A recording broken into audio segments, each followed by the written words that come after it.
Bonjour à tous, bienvenue pour cette nouvelle cuillère de maths. Je vous propose aujourd'hui 2 résolutions d'exercices afin de vous entraîner à traiter et interpréter des séries statistiques. Corrigeons l'exercice 26, page 165. Dans cet exercice, on vous présente une entreprise qui emploie 7 femmes et 12 hommes. Leurs salaires nets mensuels sont donnés en euros de la manière suivante. Vous observez ici qu'on vous donne une série statistique courte, à l'état brut, c'est-à-dire qu'elle n'est pas du tout traitée, les valeurs ne sont pas ordonnées, vous ne connaissez pas les effectifs de chacune des valeurs, leur fréquence, etc. Bref, tout est à faire. On vous pose quelques questions, dont voici la première. Calcule l'étendue de chacune des séries. Alors pour calculer l'étendue de chacune des séries, de manière assez facile, et étant donné qu'ensuite on nous demandera la médiane, je vous propose tout de suite d'ordonner dans l'ordre croissant chacune de ces 2 séries. Donc pour la série des femmes, vous allez avoir comme premier salaire 1044 €, plus petit que 1072 €, le deuxième salaire le plus petit. «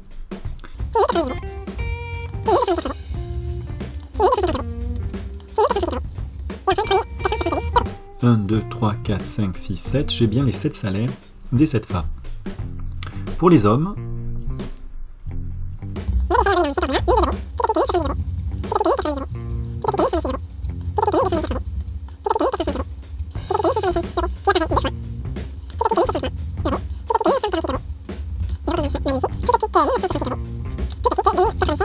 je recompte pour vérifier que je n'ai rien oublié. 1, 2, 3, 4, 5, 6, 7, 8, 9, 10, 11, 12. J'ai bien ordonné en tenant compte de toutes les valeurs. Je vais donc maintenant plus facilement répondre à la première question. Quelle est l'étendue de la série des femmes? Eh bien, il suffit de faire la différence entre le plus grand salaire et le plus petit. 3470 moins 1044. Et ça nous donne 2426. L'étendue est donc de 2426 € entre le plus grand salaire et le plus petit salaire. Et l'étendue des salaires pour la série des hommes est de 2096 moins 1002. Et cela nous donne 1094 €. Il y avait une deuxième question à l'intérieur de la question A, c'est comment peux-tu interpréter ces résultats? Eh bien, l'interprétation que l'on peut faire, c'est que les salaires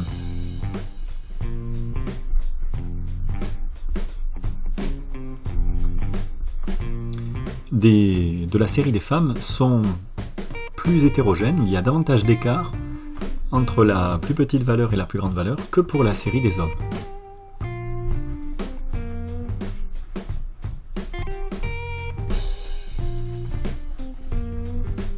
Alors j'insiste bien sur le fait qu'on ne peut parler que de l'écart entre la plus grande et la plus petite valeur. On ne sait absolument pas à partir de l'étendue si les autres valeurs de la série sont très hétérogènes ou homogènes. On n'a aucune indication là-dessus. On ne peut parler simplement que des 2 valeurs extrêmes. C'est ce qu'on va mettre. Il y a davantage d'écart entre les 2 valeurs extrêmes, c'est-à-dire des extrémités, entre les 2 valeurs extrêmes de la série des femmes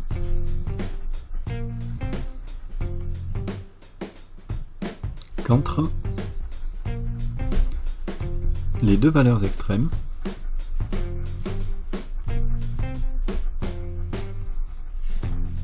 de la série des hommes. Alors pour compléter ce que je souhaitais préciser tout à l'heure, c'est que l'étendue sera une indication d'homogénéité ou d'hétérogénéité d'une série statistique plutôt pertinente lorsque l'étendue sera petite. Parce qu'en effet, quand votre étendue est petite, eh bien entre la plus grande valeur et la plus petite valeur, l'écart se resserre, et du coup toutes les valeurs intermédiaires se resserrent également, et ça vous indique que la série est plutôt homogène. Par contre, si vous avez une étendue qui est grande, vous ne pouvez simplement dire que les valeurs extrêmes, les deux valeurs à l'extrémité de votre série, lorsqu'elle est ordonnée, sont éloignées, mais vous ne pouvez pas dire après comment sont réparties les valeurs intermédiaires. Donc c'est vrai que l'étendue est quand même un indicateur d'homogénéité pas très performant, et il ne l'est vraiment que si l'étendue est faible. Passons à la question B. Calcule le salaire moyen pour chaque sexe. Alors il suffit pour calculer le salaire moyen d'additionner tous les salaires d'une série et de diviser par le nombre d'individus. Donc on pose pour la série des femmes l'opération suivante.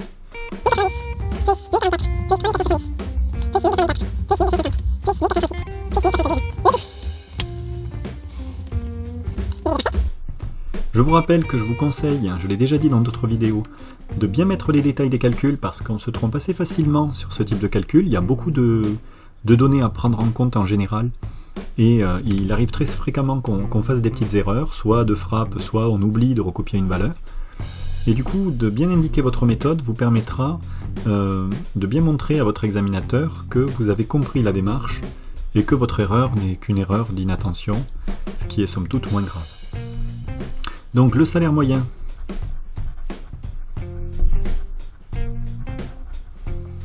de la série des femmes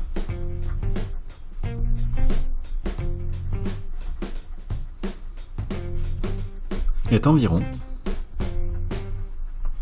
1512,57 €. Et de même, on pose 1405 plus 1070 plus... Alors je vous épargne un petit peu les détails parce que je reproduis exactement la même démarche que tout à l'heure, c'est-à-dire je vais additionner tous les salaires des hommes. Cette fois-ci je divise par 12 parce que les hommes sont au nombre de 12. Bien sûr ce que je fais là, je me permets de le faire en vidéo, je ne m'autoriserai pas à le faire lors d'un examen. Le total obtenu est de 17 682 € pour 12 hommes, ce qui nous donne approximativement 1473,50 €. Donc le salaire moyen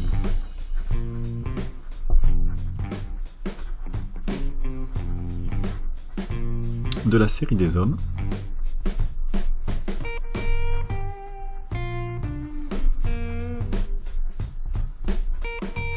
est environ 1473,50 €. Alors on nous demande comment interpréter ces résultats. Eh bien si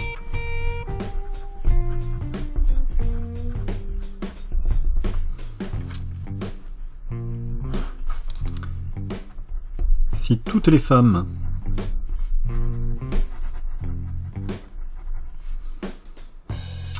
avaient le même salaire,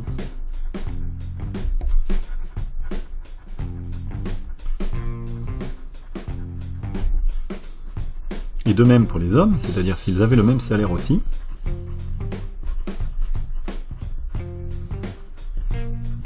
alors les femmes seraient mieux payées.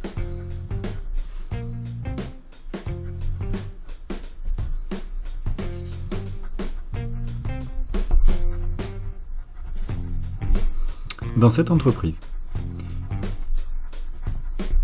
Ici, je pense que ce qui est attendu par l'exercice du livre, c'est d'une part d'être capable d'interpréter ce qu'on appelle une moyenne.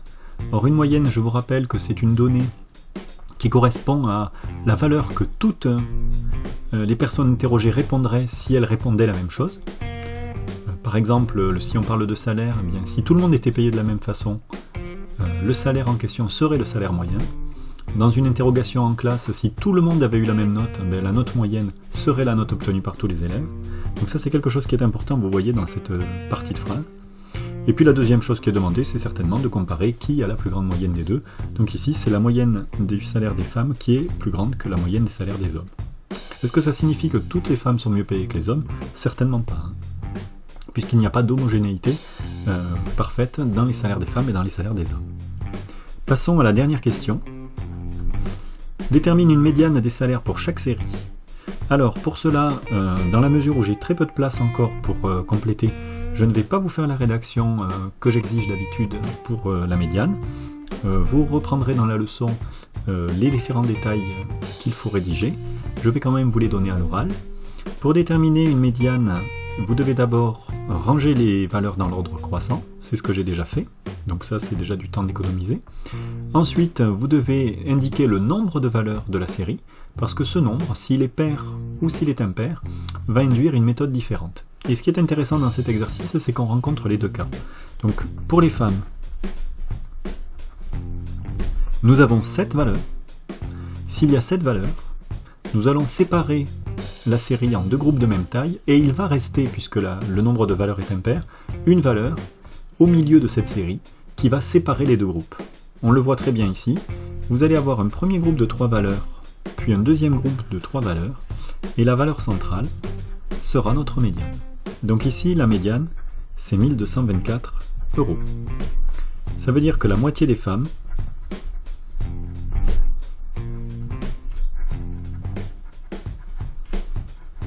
a un salaire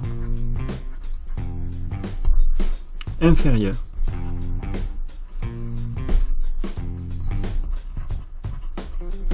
ou égal à 1224 €, et l'autre moitié a un salaire supérieur ou égal à 1224 €. Pour les hommes, la méthode est différente parce qu'ici nous avons 12 valeurs. Donc si je veux redécouper ma série en 2 groupes de même taille, je vais prendre 6 valeurs et 6 valeurs. Les 6 premières valeurs sont ici. 1, 2, 3, 4, 5, 6 valeurs. Et la deuxième série va être ici. Alors elle s'interrompt parce que je me suis très mal débrouillé pour présenter. Et voilà le deuxième groupe. Et vous voyez qu'ici on est embarrassé parce que nous n'avons pas de valeurs intermédiaires qui séparent les 2 groupes facilement comme on l'avait là. Alors que se passe-t-il dans ce cas-là? Eh bien on prend la plus grande valeur du premier groupe, 1405. On prend la 2 premières valeurs du groupe le plus gros, dernière valeur du groupe 1, première valeur du groupe 2, 1525, et on cherche la valeur qui se trouve pile au milieu entre les deux. Et pour le faire, il y a un calcul assez simple à faire. Il suffit de les ajouter et de diviser par 2. Et vous obtenez 1465 €. Donc la moitié des hommes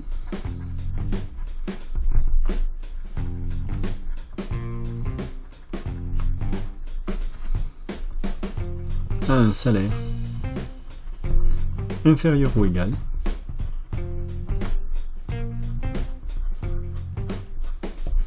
à 1465 €. Alors c'est intéressant de connaître à la fois la médiane et la moyenne, parce que vous voyez que les hommes sont en moyenne moins bien payés que les femmes, mais si on regarde d'un point de vue médiane, on voit que la médiane des hommes est supérieure à celle des femmes. Donc on en déduit que parmi les plus bas salaires, malgré tout, certains hommes sont mieux payés que les femmes. Donc ça nous donne un petit peu plus de finesse dans l'étude de cette série. Voilà pour ce premier exercice. Passons à l'exercice numéro 2.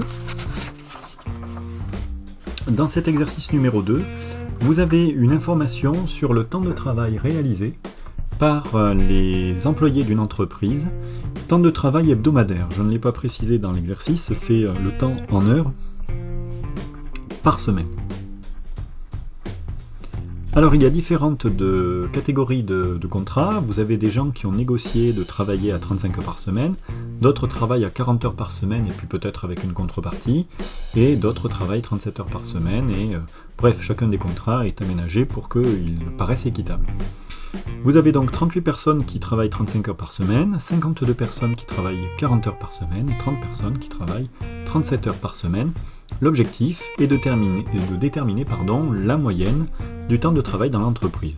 Pour déterminer cette moyenne, la démarche est assez simple, on va cumuler l'ensemble de toutes les heures effectuées et diviser par le nombre de personnes. Donc on sait qu'il y a 38 personnes qui effectuent 35 heures, donc ça va faire 35 multiplié par 38, plus 40 heures effectuées par 52 personnes, et enfin 37 heures multipliées par 30 personnes. Et toutes ces heures, on va les rapporter à une personne en divisant par le nombre total de personnes, c'est-à-dire on va diviser par 38 plus 52 personnes plus 30 personnes. Si on effectue tous ces calculs, on obtient en numérateur 4520 sur 120. Et ça nous donne approximativement 37,67 heures. Donc la moyenne, ou le temps moyen de travail hebdomadaire, c'est-à-dire pour une semaine, dans cette entreprise